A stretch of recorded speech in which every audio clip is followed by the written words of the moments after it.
Warahmatullahi wabarakatuh. Mari kita awali kajian kita dengan baca basmalah. Bismillahirrahmanirrahim. Alhamdulillahirabbil alamin wa bihi nasta'inu ala umuri dunya waddin. Asyhadu la ilaha illallah wa la syarikalah wa asyhadu anna Muhammadan abduhu wa rasuluh.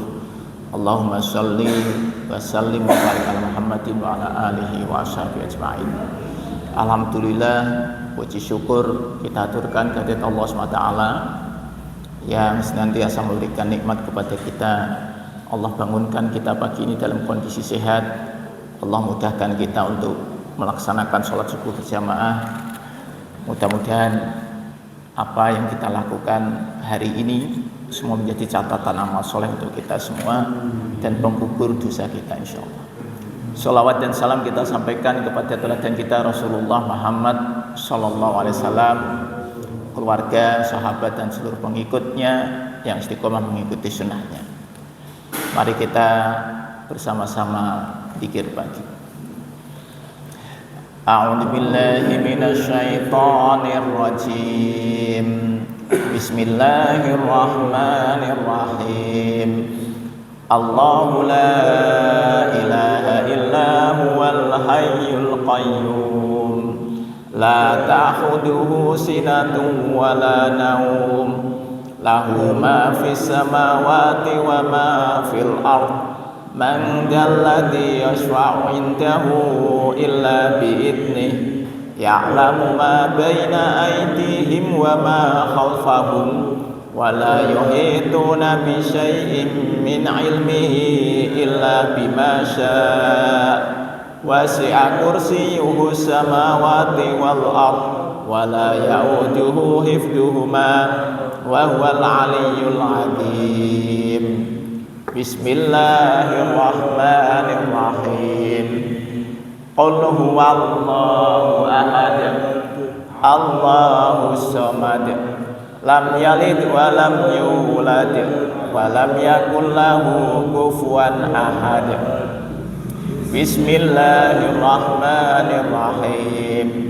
Qul a'udzu birabbil falaq min syarri ma khalaq wa min syarri ghasiqin idza waqab wa min syarrin naffasati fil 'uqad wa min syarri hasidin idza hasad.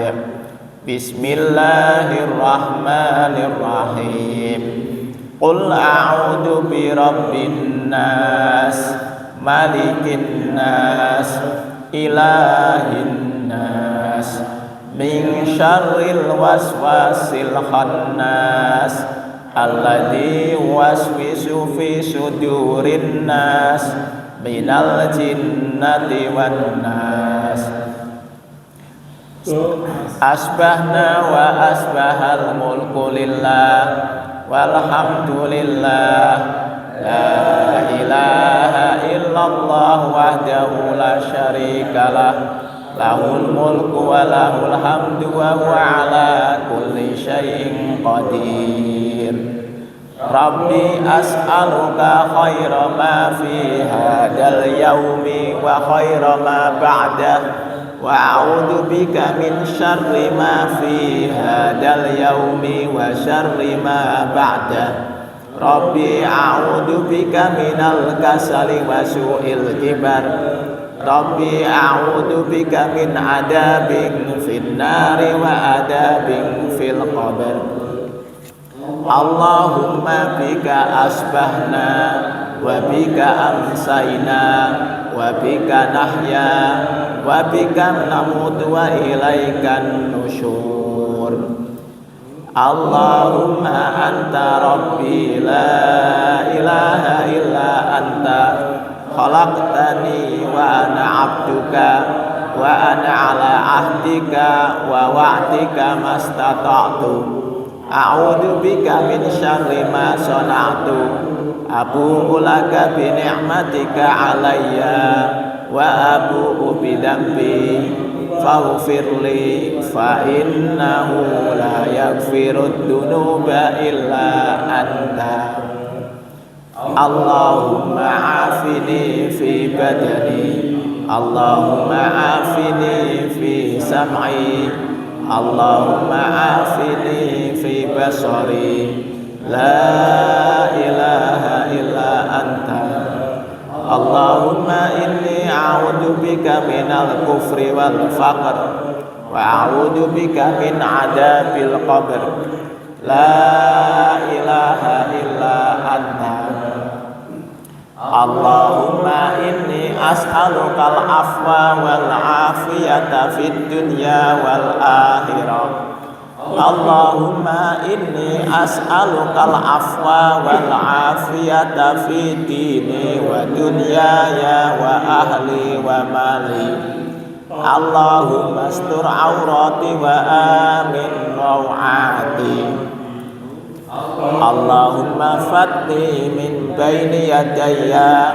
wa min khalfi wa an yamini wa an shimali wa min fawqi wa a'udzu bi'azamatika an ughtala min tahti Allahumma alimal ghaibi wasyahadati fatiras samawati wal ardh Rabba kulli syai'in wa malikah Ashhadu an la ilaha illa anta A'udzu bika min syarri nafsi wa min syarri syaitani wa syirki wa an aqtarifa ala nafsi su'an aw ajurrahu ila muslim Bismillahilladzi la yadurru ma'asmihi syai'un fil ardi wala fis samai wa huwas sami'ul alim Raditu billahi rabba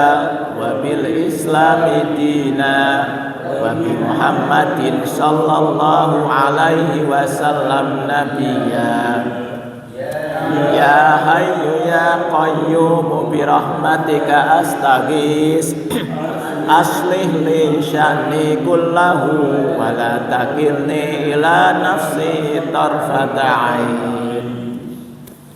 asbahna ala fitratil islami wa ala kalimatil ikhlas wa ala dini nabiyyina Muhammadin sallallahu alaihi wasallam wa ala millati abina Ibrahim hanifan musliman wa ma kana minal musyrikin la ilaha illallah wahdahu la syarikalah lahul mulku wa lahul hamdu wa huwa ala kulli syai'in qadir subhanallahi wa bihamdihi adada khalqihi wa ridha nafsihi wa zinata arsyihi wa midada kalimatihi Allahumma inni as'aluka ilman nafi'a wa rizqan thayyiban wa amalan mutaqabbalan Subhanallahi wa bihamdihi astaghfirullah wa atubu ilaihi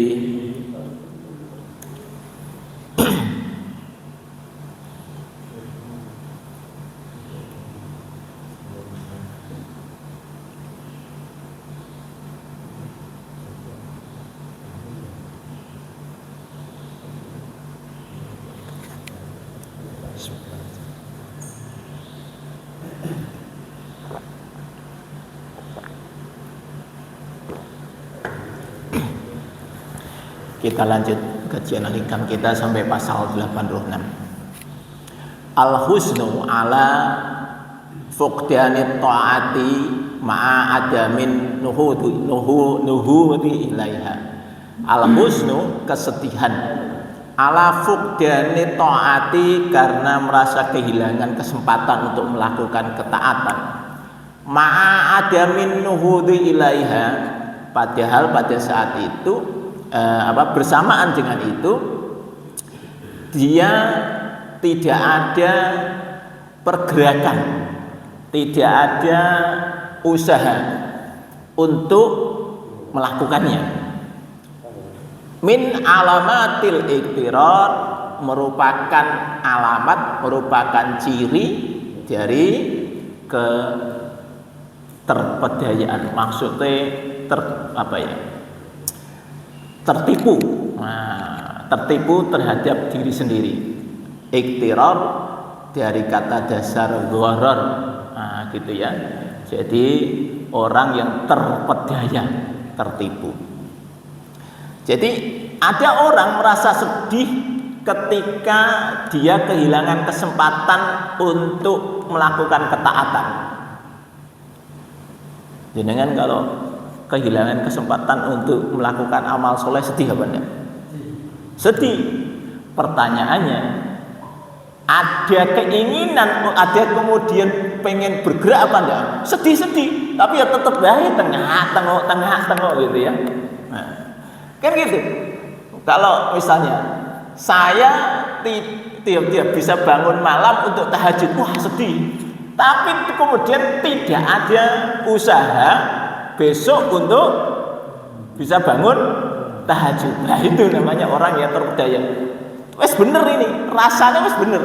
Merasa sayang untuk tidak melakukan ketaatan, tetapi tidak ada langkah untuk melakukan. Ngono kuwi akeh. Iya kan? Banyak di antara kita nek ditakoni eman. Contoh nih kalau orang umroh gitu. Orang umroh wis ceritanya kan sudah menarik ya. Bahwa kalau di sana sholat ning Masjidil Haram iku nilainya sama dengan 100.000 sholat di masjid yang lain. Oh, mana kan iming-imingnya begitu. Tapi ya ada saja. Ono wae. Orang yang kemudian terus apa namanya? Nah, dia pas kebetulan, nah, ini memang orangnya males itu. Dia tidak ada keinginan. Misalnya, jenengan berada di hotel sing madhep ngene Masjidil Haram. Ngono ku apa yang dilakukan? Wis ora aku iki ning Masjidil Haram iki. Aku salate ning hotel bae, delok ning ngene kaca, nah itu ya. Nah, ini saya juga bingung ini secara fikihnya ini apakah ini termasuk Masjidil Haram atau tidak, ini saya masih bingung ini fikihnya. Nah, aku yang ngarani jenengan ning hotel ya ora ning ngene Masjidil Haram gitu itu kalau saya gitu ya. Nah, tapi kan tadi ada orang malas. Kenapa? Ini Pak kalau yang di Tower Jam-Jam itu, ini kan gedungnya tinggi banget, rebutan lift. Gitu? Mas daripada koyo malah kesuwen itu, wis ning kene wae. Gitu. Nah, itu kan. Jadi kalau ditanya loh, jenengan apa ra iman-iman ya? Iya sih, tapi ya kesel aku. Nah, itu. Kesel. Padahal kalau mau effortnya kan gampang toh. Usahanya kan gampang, tinggal ikut antri lift. Kalau memang kemudian kayaknya antri lama, ya dia bisa spare waktu lebih kasih. Itu kan kalau mau Pak. Ya tapi ada saja orang yang tidak mau. Wis podo-podo sing penting aku ning kene ya jamaah lho gitu ya. Ini ada orang yang seperti itu. Karena tadi dia bakal ditanya sayang ya sayang. Bahkan ini kemarin saya dapat dengar cerita ada orang yang dia war tiket pesawat. War tiket ini maksudnya ya cepet-cepetan karena ada sale tiket pesawat. Yang kemarin itu ada itu tiket pesawat Solo Jeddah PP. Harusnya kalau saya mau ya kemarin saya dapat, cuma ya saya tidak mau aja ya di Solo Jeddah PP kalau nggak salah 2 juta apa berapa, 5 juta kalau nggak salah ya PP. Ada. Terus dapat nih tiket nih, nah, murah Pak. Nah dia ini kemudian akhirnya mencari fasilitas sendiri, hotelnya nyari sendiri hotelnya. Visanya, nah ini, visanya dia pakai visa turis, visa ziarah, tidak visa umroh. Sekarang bisa Pak, sebenarnya kalau kita mau umroh pakai visa ziarah sekarang bisa. Kalau zaman kemarin enggak, sekarang bisa. Nah dia ceritanya pakai visa ziarah, dan itu betul-betul sendiri, tidak pernah punya pengalaman umroh maupun haji sebelumnya. Berangkatlah dia ke sana, Ya mungkin karena dia merasa aku biasa ning luar negeri, ora apa-apa ning kono ki ya padha wae luar negeri nih. Berangkatlah dia ke sana, sampai di sana terus sudah sampai di Mekah, ning dia tidak melakukan umroh. Alasannya aku rak ngerti carane umroh.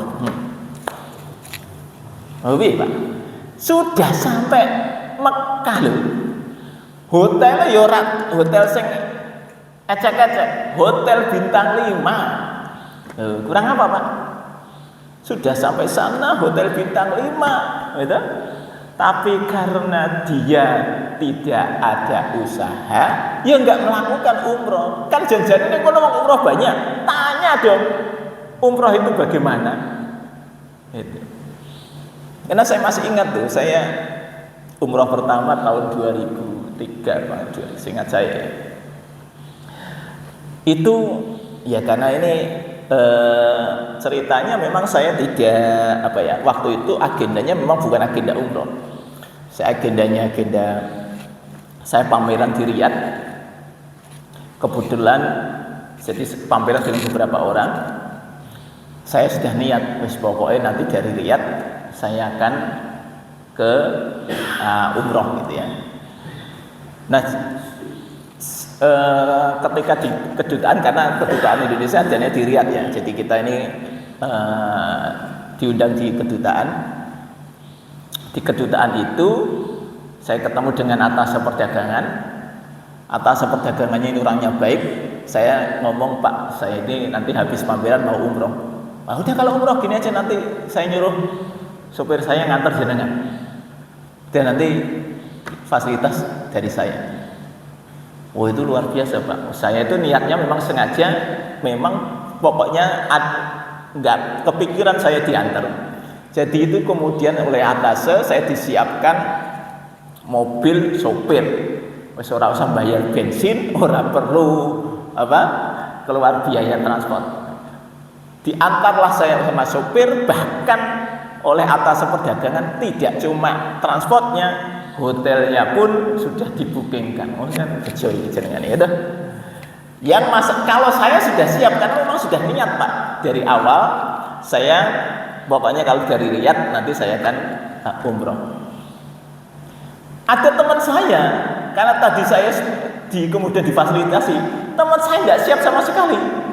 Loh Pak, umroh, saya ikut Pak. Itu katanya, ya udah ikut aja. Nah ini saya nggak bawa ihram, terus nanti beli di sana, gitu kan? Dan dia juga tidak punya pengalaman untuk umroh maupun haji. Itu berangkat ini dari Riyadh ke Madinah dulu, dari Madinah sehari, kemudian tadi yang temen ini kemudian beli umroh di Madinah, beli ihram di Madinah, kemudian kita mikot dari Bir Ali, berangkatlah ke Mekah. Ini bayangkan, ini orang yang dia tadinya tidak ada niat dari rumah untuk umroh dan tidak pernah punya pengalaman umroh. Begitu sampai di Mekah, saya ini juga awal ini Pak. Wah ini saya juga tidak punya pengalaman sebelumnya. Berangkat saya di sana, orang ini pokoknya ngomong sama saya, Pak, pokoknya saya ikut Bapak saja. Saya tidak ngerti umrah itu kayak apa. Wah cilaka ini. Ini podo karo dua orang pemula ya. Dua orang pemula. Nah, saya ini hanya berdasarkan pelajaran yang saya terima Pak, sekolah. Jadi saya teorinya itu ngerti, prakteknya kan belum pernah, ya kan? Teorinya tahu saya. Prakteknya saya nggak pernah. Saya kesana juga nggak pernah. Wes pokoknya singkat cerita, wes masuk Masjidil Haram. Kita kan tadi sebelum masuk Masjidil Haram, terus apa Pak pertama? Tawaf. Nah, tawaf itu pokoknya nanti kalau ada garis hijau, kita mulai dari sana. Tawaf. Ini pokoknya teman saya bisa mengikuti aja. Baca apa Pak? Moco-moco nih saya mau muter kayak gitu. Singkat cerita tawaf selesai Pak. Zaman dulu itu masih sepi, gak seperti sekarang Pak. Zaman dulu tahun itu masih sepi. Ya jadi bisa nyium Hajar Aswad. Senang banget ini. Itu betul-betul tidak berencana itu ya. Selesai tawaf, bingung saya. Saine neng ndi ceritanya gitu. Saine neng ndi. Saya kemudian bertanya tulisan atau neng saine neng ndi kira-kira. Terus kan ada tulisannya, tulisannya tulisan Arab semua. Lah teman saya orang ngerti gitu. Atau kemudian tak tulis, oh ada Masai ya kalau dia ya, tulisannya kan Masai. Masai itu tempat untuk sa'i. Wah, kesana Pak. Wis pokoke pede wae kesana wae wis tahu-tahu kok. Kesana gitu ya. Wis, begitu kesana tak lihat itu ketok itu sing sofa kono itu. Ini dari sofa ke Marwah. Wes ini sofa kita kono. Wes mantep aja itu. Wes, pokoknya kita jalan Pak, kita kesana dulu. Berangkatlah dari sofa itu naik ke itu bukit. Nah, kalau sekarang itu sudah lebih enak gitu. Nah, terus jalan. Dah. Singkat cerita selesai. Dah, nah, wes kita selesai Pak. Begitu tinggal tahalul. Selesai. Senang. Wah, ini berarti kita sudah umroh. Sudah wes dihapus dosa-dosa kita, selesai kan gitu. Nah, maksud saya, ini kan ada orang yang memang kemudian tadi ada kesempatan dia langsung eksekusi. Ora usah pakai mikir. Lah kita ini kan kadang pakai mikir, Pak. Ya toh? Ada kebaikan, ada ketaatan, kita itu mikir akhirnya enggak jadi. Nah, ini teman saya ini kan saya juga pemula, beliau pemula. Untungnya saya ada dasar ilmunya lah. Kalau kemudian sama-sama enggak dasar ilmu ya tadi wis peteng pelola gitu aja kan. Di sana mau ngapain gitu ya. Gitu ya. Enggak ngerti apa-apa gitu. Tapi karena alhamdulillah saya teorinya belajar sehingga saya bisa ngerti mau harus bagaimana. Nah, banyak orang-orang yang tadi dia mungkin memang ada keinginan tapi hanya keinginan saja, tapi tidak ada actionnya. Maka orang-orang ini tertipu, gitu ya. Orang-orang ini adalah orang-orang yang tertipu. Nah, ini ada kisah di zaman Nabi nanti menjadi asbabun nuzul dari surat At-Taubah ayat 117 118. Engkau coba buka ya. At-Taubah surat ke-9. Jadi ceritanya waktu perang Tabuk ini perang yang sangat berat karena perjalanannya cukup jauh. Kan kalau ingat perang Tabuk itu pada saat itu berangkat mungkin kalau sekarang itu bulan-bulan apa ya bulan Juli Agustus gitu. Jadi pas panas-panasnya. Perang Tabuk itu pas musim panas. Nah, kan kita ingat di dalam perang Tabuk itu ada riwayat bagaimana kemudian Abu Bakar menyedekahkan semua hartanya, Umar menyedekahkan setengah hartanya gitu ya. Singkat cerita ini sahabat-sahabat berangkat, tapi ada 3 orang sahabat yang ya mikirnya wis kondisi engkau baik, nah nanti. Jadi mereka bukan tidak punya bekal untuk perang, punya, tapi menunda-nunda.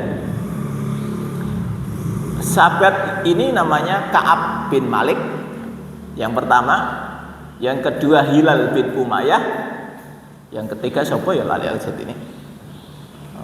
Satu lagi lupa. Ya. Jadi ini ada 3 orang sahabat. Dia itu punya harta, punya kendaraan untuk perang, tapi tidak siap-siap. Sampai ketika pasukan Nabi akhirnya berangkat, mereka ketinggalan. Dan ya namanya ketinggalan ya ketinggalan. Hukum orang yang tidak ikut jihad sementara dia memiliki kemampuan, wah itu dosa besar, Pak. Dianggap sebagai lari dari perang. Nah itu dosa besar. Ini kan mampu, kecuali nggak mampu. Jadi yang boleh nggak ikut perang itu perempuan, anak-anak, orang tua, gitu. Nah itu silakan. Tapi kalau mampu dia ikut perang. Memang kalau saya mikir-mikir ya itu luar biasa zaman dulu ya. Rasulullah itu berarti beliau hijrah ke Madinah di usia 53. Nah beliau perang kira-kira umur 55. Mulai perang umur 55. Masih muda apa sudah tua? Kowe iki nek pangkatnya jenderal arep pensiun. Iya kan? Itu. Jadi itu sudah usia seperti itu, tapi beliau selalu perang di beberapa pertempuran. Nah, maka ketika ada orang yang paling muda di sini adalah Ka'ab bin Malik, itu paling muda, tapi dia nggak ikut perang. Nah, begitu dengar pokoknya selesai perang itu, kemudian Rasulullah dan pasukannya mau pulang ke Madinah, wis deg-degan iki Ka'ab bin Malik. Engko nek ditakoni Rasulullah ki jawabe apa? Gitu ya. Banyak orang munafik itu sudah membuat skenario, nek ditakoni wis pokoke jawabanku ngene. Misale jawabane wah iki anu dulurku lara ngene. Apa anak saya sakit apa gitu lah, wis pokoke sudah piye carane engko nek ditakoni Rasul kenapa enggak ikut perang. Nah, itu orang-orang munafik sudah punya jawabannya. Dan Ka'ab ini itu mikir, kalau saya bohong, lah wong saya kok bohong sama Rasulullah. Itu untuk apa saya bohong sama Rasulullah? Allah pasti memberitahu kepada Rasul bahwa saya bohong. Singkat cerita, Rasul sampai. Jadi ke Rasulullah itu kalau dari perang, beliau itu nggak langsung masuk rumah, beliau masuk masjid, sholat 2 rakaat. Selesai, habis itu kemudian orang-orang ini tadi sing tidak ikut perang datang, gitu. Terus tadi mohon maaf ya Rasulullah, itu satu-satu gitu ya, ngantri minta maaf kepada Rasul karena tidak ikut perang. Ya itu mau bener bohong, pokoknya yang penting laporan kepada Rasulullah. Termasuk Ka'ab ini. Akhirnya Ka'ab ditanya, lah kamu kenapa nggak ikut perang? Ya saya nggak apa-apa ya Rasul. Ya saya nggak ada alasan. Ya memang saya kemarin itu hanya menunda-nunda. Akhirnya kata Rasul, ya sudah, tunggu keputusan dari Allah. Maka kemudian Ka'ab, Hilal, dan satu lagi saya lupa tadi, akhirnya itu dikucilkan, Pak. Dikucilkan itu piye? Wes pokoke sing pejabat-pejabat diomongi ora usah dijak omong. Nek dijak omong meneng wae. Kira-kira gimana? Ya ta? Pak Ajat gimana Pak Ajat? Pak Ajat yang masjid itu ora ono sing ngajak omong. Pak Ajat pengen ngajak omong terus meneng ae gitu. Piye rasane? Ya ta? Nah, itu tunggu keputusan Allah. Selama belum ada keputusan dari Allah, jangan diajak bicara. Nah, sing rada ndablek iki Ka'ab karena masih muda, ndablek ae jarke. Lah sing tua-tua itu kan mesti perasaannya lebih sensitif kan. Gitu. Stres ini. Dan itu berhari-hari. Bahkan ketika 40 hari. Jadi ini ceritanya nih sing isih sregep ning masjid iku Ka'ab. Ya Ka'ab iku wong cuek iku mau. Halah wis arep nyopo ora nyopo sing penting aku butuhe ning masjid. Nek jenengan iku kan ora itu, ora disama wis ora ning masjid ngono to. Iku mau. Nah ini dia ini tetap ke masjid. Yang dua ini tadi ya iku mau ya isin to ya. Ini kan bisa dibayangkan enggak? Seluruh Madinah dikasih tahu, ojo cedak-cedak wong telu iki wis ora bener. Nah, kira-kira nek jenengan wis iki ngomong ning sak apa iki diomongi to. Wong apa iki wong telu iki ojo dijak omong. Wis kira-kira nek jenengan iku posisine ngono isin kok ora. Nah, singkat cerita ini si Ka'ab itu tetap aja ke masjid itu. Dan yang dua ini mungkin tetap orang metu omah. Bahkan ketika hari ke-40 Rasul mengatakan, kuwi bojone pun ora oleh nyedaki. Tadi di rumah masih bisa sama istri, Pak. Isih iso ngomong karo bojone. Iki kemudian hari ke-40 Rasul mengatakan, itu tolong dikasih tahu ya 3 orang itu istrinya suruh menjauh. Coba Pak, Apa enggak stres itu ya? Stres itu. Maka kemudian Ka'ab memulangkan istrinya kepada orang tuanya. Silakan pulang kepada orang tuamu, tunggu keputusan Allah. Nah itu 40 hari Pak. Sudah 40 hari masih seperti itu. Dan tidak ada keputusan dari Allah. Wahyu tidak turun-turun soalnya. Sampai kemudian hari ke-50. Nah ini ceritanya. Jadi hari ke-50 turunlah At-Taubah 117 118. Nah itu coba nanti baca ya. Itu di ayat 118 itu berkaitan khusus disebutkan 3 orang, itu 3 orang yang melakukan kesalahan itu diterima tobatnya.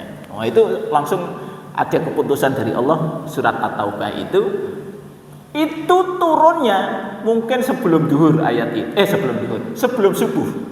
Karena begitu selesai salat subuh, Rasulullah kemudian menyampaikan kepada jamaahnya, kepada umatnya bahwa 3 orang tadi diterima taubatnya. Maka sekarang sudah selesai, wes bergaul seperti biasa. Gitu ya. Akhirnya ini waktu itu Ka'ab sholat subuhnya di rumah kebetulan ya. Mungkin karena tadi begitu 40 hari diomongi istrinya nggak boleh mendekat, akhirnya beliau mungkin nggak ke masjid kali ya. Sehingga kemudian ini sahabat-sahabat habis subuh langsung geruduk ning omahe Ka'ab.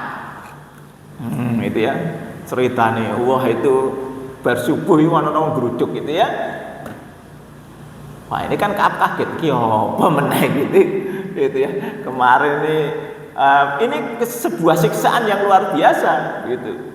Dinengke terus itu. Saya membayangkan itu, jenengan itu dinengke ngono wong sak kampung ngenengke jenengan itu rasanya piye gitu ya. Wah wis ndak enak di hati, tapi begitu itu digeruduk kemudian sahabat-sahabat langsung mengatakan selamat Ka'ab gitu ya. Nah itu sekarang tobatmu diterima. Wah itu senengnya pol itu jenenge Ka'ab itu. Saking senengnya maka kemudian Ka'ab langsung mendatangi Rasulullah. Gitu ya. Dan Rasulullah pun menerima dengan baik, mengucapkan selamat karena tobatnya diterima.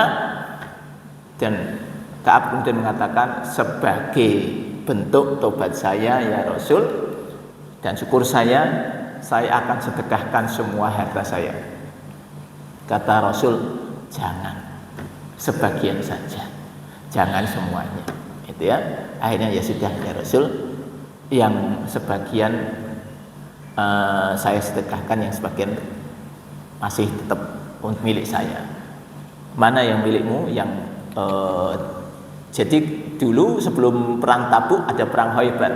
Perang Khaybar itu pasukan Rasulullah itu menang besar dan si Ka'ab ini ikut dalam perang Khaybar sehingga mendapatkan harta rampasan perang di perang Khaybar cukup banyak. Maka kemudian beliau mengatakan yang aku sisakan hanya rampasan perang dari Khaybar. Akhirnya kemudian sedekah semua yang sisanya tadi. Nah itu bentuk rasa syukurnya Ka'ab bin Malik. Nah ini menjadi sebuah ibrah pelajaran buat kita. Ada orang yang punya kesempatan untuk melakukan ketaatan. Si Ka'ab itu cerita panjang lebar. Ada hadis berkaitan dengan asbabun nuzul ini, cerita Ka'ab ini. Yang menceritakan adalah Ka'ab sendiri. Bagaimana perasaan dia? Bagaimana dia ketika ada perintah untuk perang, dia mengatakan pada saat itu saya itu justru sedang kalau ngomong secara fisik sedang sehat-sehatnya, kalau ngomong masalah ekonomi sedang punya harta yang cukup. Tapi ya kerenteknya tidak ada. Jadi banyak di antara kita itu punya kesempatan, punya kemudahan, tapi tidak ada actionnya. Itu tadi. Nanti. Akhirnya bablas. Maka ini akhirnya mendapatkan siksaan yang luar biasa tadi. Ini siksa di dunia loh. Dikucilkan itu sudah berat. Apalagi kalau kemudian dapat siksa di akhirat.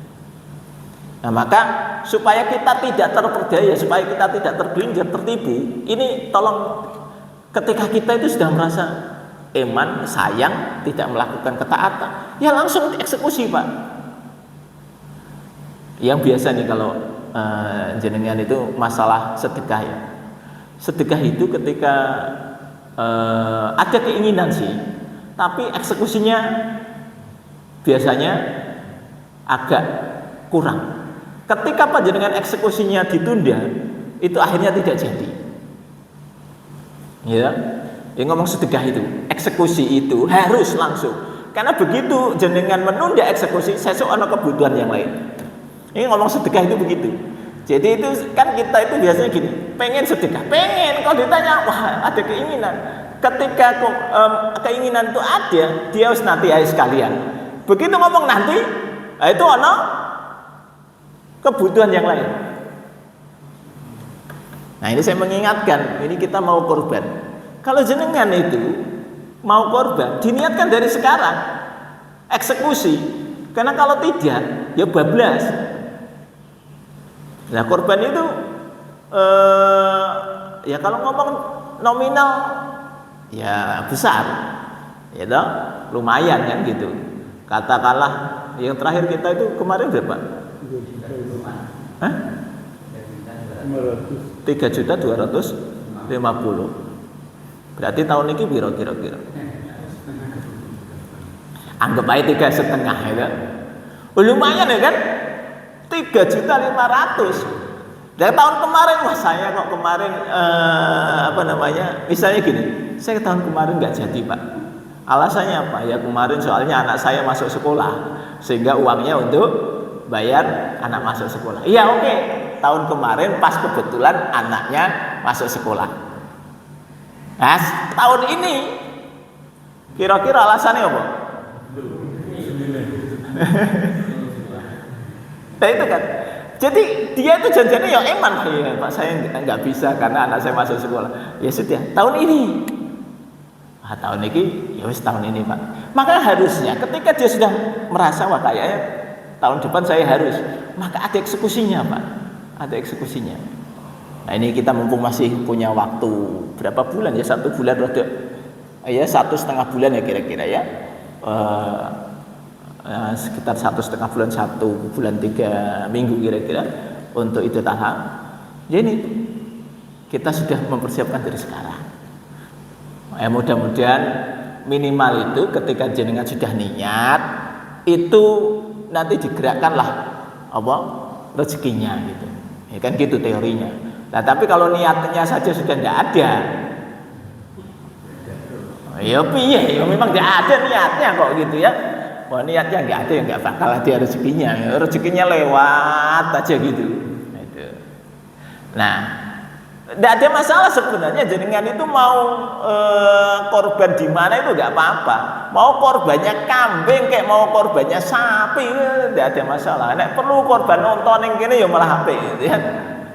Tapi kan masalahnya eksekusinya itu tadi. Banyak orang itu dia merasa kalau ditanya tahu keutamaannya tahu. Lah kemarin kenapa? Wah kemarin ada kebutuhan. Tahun ini saya pengen ya, gitu ya. Saya pengen tapi kemudian lewat meneh. Ya itu berarti harus kita evaluasi. Ya jangan-jangan berarti kita yang salah nih, bukan karena kemarin itu ada kebutuhan. Ya nek kebutuhan ngomong ya ada terus itu.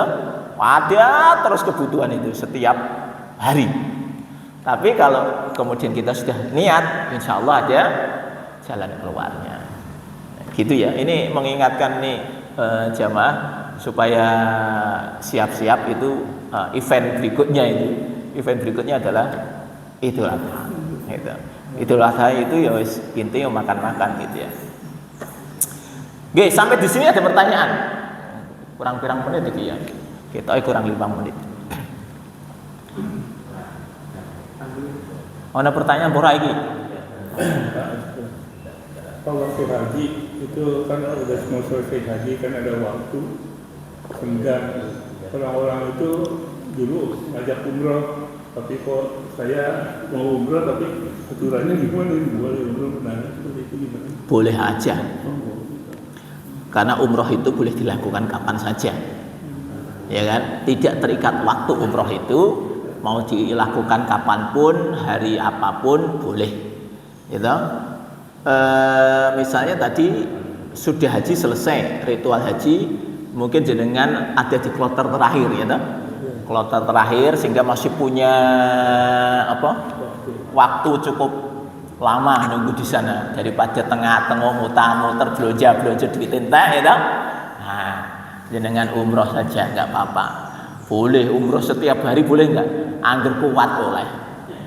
Kan tinggal kuat atau ora kuat. Jujur saja nek wis sepuh-sepuh iki ya wah umroh sepisan wae wis sikile wis keju kabeh ya toh. Itu jadi selama isih kuat itu enggak apa-apa. Saya dulu ketika umroh berikutnya itu ini betul dengan anak-anak muda Pak, umur 20 tahunan. Dora duwe kesel.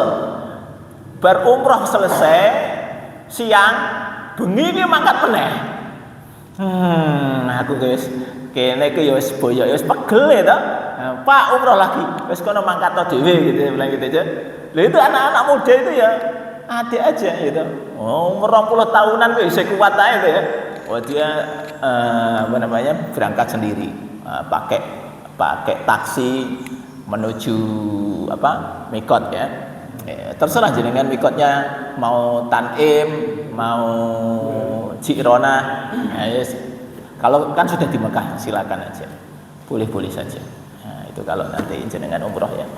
Haji intinya begini, ketika haji itu kan ritual aslinya itu mulai dari wukuf sampai nanti berarti kalau sudah jumroh terakhir ya, kan itu aja Pak. Aslinya kalau selama-lamanya haji itu berarti dari tanggal 8 sampai tanggal 13. Itu yang paling lama. Enak jenengan mau di shortcut iso mulai tanggal 9 sampai tanggal 12. Tergantung jenengan. Itu kalau haji ya toh. Jadi tapi kan waktunya jelas tuh kalau haji ya. Kalau umroh, wah itu bebas. Jenengan mau umroh silakan ya. Kapan saja. Jadi kalau jenengan sudah di sana mau umroh, ya monggo berkali-kali boleh, sekali boleh, 2 kali boleh gitu ya. Oke. Ada pertanyaan yang lain. Terkait jenis puasa Ramadan kemarin. Misalkan ada orang tua dia nggak bisa puasa terus dia sudah balik. Kondisi sekarang itu sudah baik. Misalkan pengen mantan untuk tebus atas yang kemarin diperbolehkan atau enggak, atau itu sunah? Boleh. Karena sejatinya gini, fidyah itu adalah ketentuannya ya, ketika dia memang tidak mampu untuk membayarnya. Ya, dalam kondisi lemah.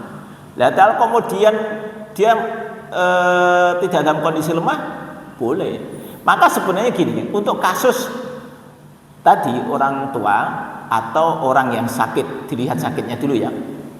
Kalau sakitnya berkepanjangan setiap tahun, ya itu berarti kan dia tidak bisa bayar puasa. Maka dia bolehlah langsung dibayar fidyah. Jadi saran saya membayar fidyah itu sebaiknya bagaimana? Apakah begitu Ramadan itu dibayar? Saran saya jangan.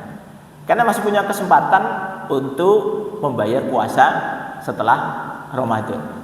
Kalau setelah Ramadan kayaknya kok nggak bisa membayar dengan puasa, baru dibayar fidyahnya. Karena bayar fidyah itu boleh kapan saja, gitu ya. Tidak harus di bulan Ramadan.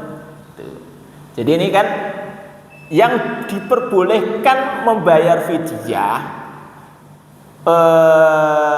itu adalah orang-orang yang lemah, termasuk di dalamnya ibu-ibu yang hamil dan menyusui. Ya dengan asumsi ki produktif ibu gitu ya. Seorang istri yang produktif setiap tahun itu hamil gitu. Wah, kan ono itu ya.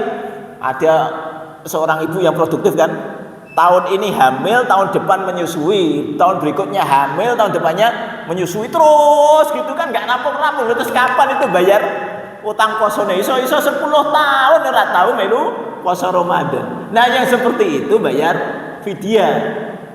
Tapi kalau kemudian si ibu-ibu ini punya anaknya jarang-jarang gitu ya, itu ya dibayar pakai puasa boleh, termasuk orang tua tadi.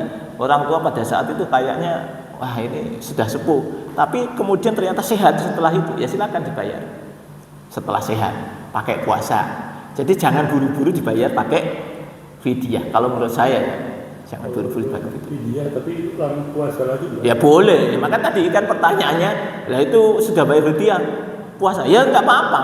Nah, itu puasa aja. Nah, ini juga berkaitan dengan bulan Syawal. Mengingatkan bagi Anda yang belum puasa Syawal. Ini aku mengingatkan kita ya bisa durung puasa Syawal itu. Allah mengatakan orang yang puasa Ramadan kemudian dia puasa 6 hari di bulan Syawal itu seperti puasa 1 tahun. Iki kan tanggal piro iki Syawal iki? Tanggal piro iki janjane aku malah bingung sih. 19 apa 20? 20? Ah, berarti masih ada waktu Pak. Jenengan nek sesuk puasa Syawal iki isih nyandak-nyandak itu masih punya kesempatan. Nah, itu. Jadi ya ngono iki carane piye bareng-bareng janjian. Yo janjian sesuk mulai puasa Syawal gitu ya. Mulai Senin, Selasa, Rabu, Kamis, Jumat, Sabtu, Sabtu selesai. Kalau ini tadi kembali ke sini, jenengan punya niat, neng tidak ada eksekusi. Niatnya saya pengen puasa Syawal tapi orang eksekusi nih. Gitu, ini mengingatkan. Jadi janjiannya nek gelem poso ki ya iso-iso wae. Dan memang terasanya Pak, puasa Syawal meskipun 6 hari, iku luwih abot timbang poso Ramadan, percaya. Iya ya. Luwih berat daripada poso Ramadan. Ramadan kancane akeh. 30 hari tidak ada masalah, tapi puasa Syawal 6 hari, waduh. Iya kan? Loh, iya bisa Senin Kemis kalau panjenengan sejak minggu pertama, ya kan gitu. Oh bisa Senin Kemis, berarti 3 minggu selesai, ya kan? 3 minggu selesai. Itu ketika kita minggu pertama. Masalahnya kita ini kan budayanya angel iki wong Indonesia iki. Budayane iki ketoke nek minggu pertama ora iso. Minggu pertama ora iso. Isine mau mangan terus muter-muter ya. Nah, itu ya. Jadi diundang makan sini, undang makan sana gitu kan. Wah, ini aja halal bihalal terus itu kan. Nah, itu jadi ora iso poso model puasa Syawal itu beratnya di situ. Jadi ini budayanya itu sudah geser. Zamannya Wali Songo, kenapa ada kupatan itu? Wali Songo itu ya wis punya strategi ben dia poso Syawal. Nah, maka kemudian ada kupatan. Poso Syawale Wali Songo tanggal 2 sampai tanggal 7. Kan gitu. Di tanggal 1 kan haram puasa, Idul Fitri, wah mangan-mangan. Bar mangan-mangan stop poso meneh. Dadi ora krasa. Nah, itu kan gitu. Janjane iki ngono kuwi sing bener iki. Nek ngomong ini mengikuti Wali Songo ya. Sehingga nanti tanggal 8 iku kupatan. Iki bodoh apa? Bodoh soalnya wis sukses poso Syawal kudune iki ngono. Jadi kupatan itu adalah lebarane wong sing poso Syawal. Jadi yang kita ikuti kupatane ning poso Syawal ora diikuti gitu lho. Itu. Ya kan itu. Jadi budaya kita itu sudah bergeser. Harusnya kalau mau mengikuti kupatan itu ya kudune poso Syawal dhisik. Iki dieling-eling iki ya. Iki mumpung ana waktu ini saya mengingatkan aja. Kalau mau puasa mulai besok insyaallah sampai nyampe gitu ya. Jadi kemarin saya puasa Syawal juga wah ini kita yang berat tapi sudah saya niatkan. Nah terus engko ada pertanyaan meneh. Ngono iki soalnya aku duwe utang poso ngono ku bayar utang sik apa poso Syawal sik. Wes itu pertanyaan-pertanyaan seperti itu ya terserah jenengan lah. Sing penting utang itu dibayar. Ngono to? Sing penting utangnya dibayar. Arep mbok bayar saiki, mbok bayar sesuk, mbok bayar tahun ngarep, sing penting dibayar. Gampang toh iki jawabane ngono kuwi. Ora usah diperdebatkan arep poso Syawal sik apa nyaur utang sik. Nah, wis. Jadi saran saya mumpung masih Syawal, ini mengingatkan silakan puasa Syawal. Terus satu lagi di kondisi Syawal itu kan masih 3 bulan. Nah kebetulan kalau kejadian yang mungkin kemarin itu kan bertepatan hari Senin sampai hari Seninnya kan. Kalau misalkan mau digabung, kalau kemarin kan biasanya saya Pak Musuh pernah sampaikan kalau memang bukan puasa wajib, itu kan boleh digabung. Betul. Berapa maksimal digabung? Terus ternyata yang Syawal dulu, yang Mulki dulu, atau yang Senin Kamis. Karena ada tiga bertepatan. Ya 3 bertepatan digabung dari siji boleh. Iya. Berarti maka kalau kemarin ya yang tanggal minggu yang lalu kan? Lah iya. Puasa Syawal. Nah, kan gitu. Jadi nih apa actionnya 1, pahalanya 3. Gitu kan? Nah, itu maka Kak ini kalau kemarin yang itu tuh ya yang kemarin itu tanggal 13 ya. Seninnya 13. Maka kan kalau kemarin itu jenengan mulai Senin kemarin itu jenengan jabat Ayyamul Bid 13, 14, 15 tambah Kamis. Nah, kan gitu. Iku berarti jenengan iso niate double kabeh. Double kalau triple sing Senin iku mau. Ya toh? Yang Senin itu niat triple ya. Yang 3-nya double. Boleh. Nah, itu kalau seperti itu poso sunnah. Jadi jenengan dapat double pahala. Enak toh?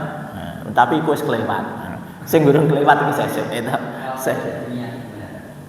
Dileleh kesempatan dengan 3 puasa itu. Tapi enggak ngeguru gitu. Ya ora apa-apa sing ya ngono ku urusane Gusti Allah sing nyatet ya toh. Sing penting iku jenengan poso ya toh. Jenengan poso iku kok Gusti Allah ngono ku ya ngerti. Iki poso ngono toh. Nah ini enggak intinya gini loh Pak. Niat itu kan settingan ada di otak. Yang namanya niat itu settingan otak. Gitu. Saya mau puasa itu adalah setting otak, bukan setting lisan. Itu saya pengen mengulang lagi. Jadi yang namanya niat itu tidak di lisan, tapi ada di otak. Ini disebut hati. Itu kalau saya mengartikan hati itu adalah otak. Ya.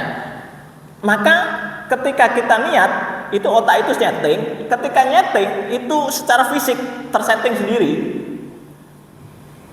Kalau gimana? Ini katanya kalau puasa sunnah itu niatnya setelah puasa itu tidak apa-apa. Betul nggak? Bukan setelah puasa tidak apa-apa. Maksudnya mendadak itu Pak.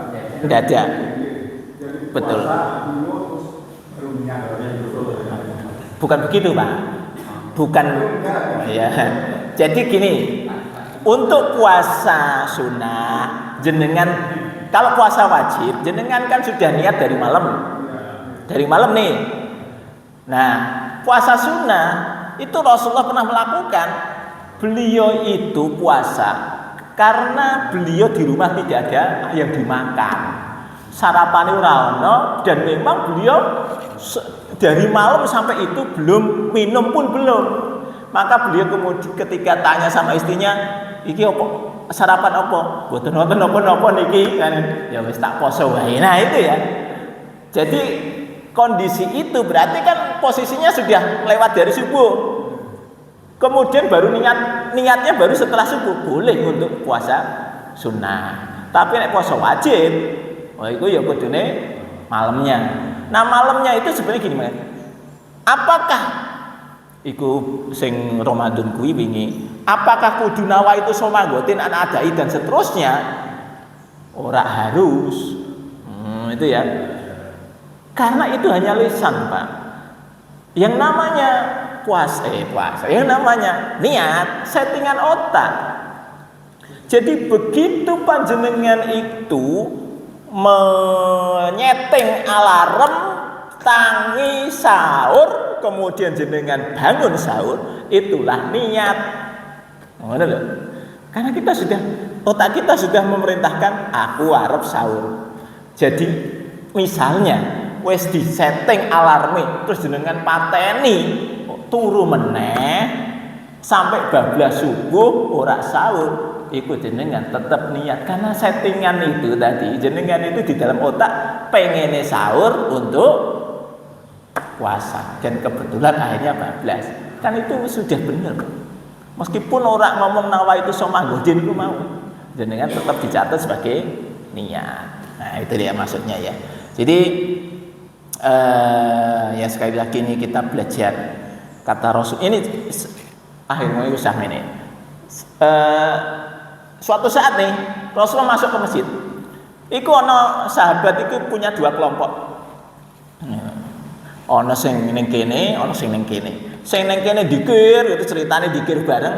Sing ning kene ngaji ilmu ya iki mau ono ya jadi sahabat iku jenengane ngaji ku ora terus nunggu Rasulullah. Ya iku mau antar sahabat sendiri. Iki yang sekelompok tadi sing dikir mungkin dikire maca Quran kabeh, yang ini belajar tentang fikih saat itu. Kemudian Rasul mengatakan masing-masing ini ada adalah kebaikan. Sing dikir yo apik, sing kene majelis ilmu juga baik.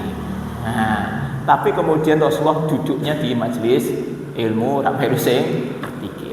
Apa kata Rasulullah? Sing kene luwih apik daripada kono, punya keutamaan. Kenapa? Karena ketika panjenengan itu mau belajar, jenengan tambah ilmunya, jenengan bisa memperbaiki diri. Itu. Jadi kita itu ya dikir itu silakan. Nah, maka ini kajian kita itu tak kombinasi diawali dikir ya, baru kemudian ada ilmunya. Jadi loro-lorone oleh nek ditakoni iki jan-jane iki apa, majelis apa? Ya majelis dikir karo majelis ilmu. Oleh ke fadilah dari dua-duanya. Jadi itu yang bisa saya sampaikan, mudah-mudahan ada manfaatnya. Kita ketemu lagi minggu depan insyaallah. Kita tutup dengan kafaratul majlis. Subhanakallahumma wa bihamdika asyhadu an la ilaha illa anta astaghfiruka wa atubu ilaik. Assalamualaikum warahmatullahi wabarakatuh.